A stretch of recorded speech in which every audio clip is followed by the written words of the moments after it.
PDIP batal mendeklarasikan Anies Baswedan dan Rano Karno maju di Pilgub Jakarta pada hari ini Senin 26 Agustus. Pasalnya Anies dan Rano Karno tak disebut dalam deklarasi yang disampaikan PDIP hari ini. Sementara pernyataan Ketum PDIP Megawati Soekarnoputri disorot yang dinilai sebagai indikasi batal mencalonkan Anies Rano Karno. Dikutip dari Tribunnews.com, muncul berbagai spekulasi terkait batalnya diumumkan Anies menjadi calon gubernur Jakarta pada hari ini.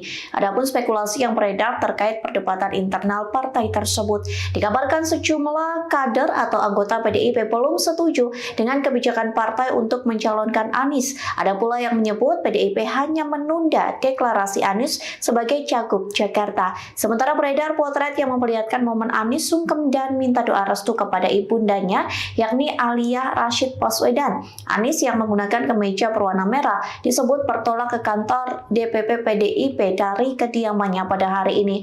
Bahkan beredar pula potret yang memperlihatkan Anies Baswedan duduk berdua bersama Rano Karno.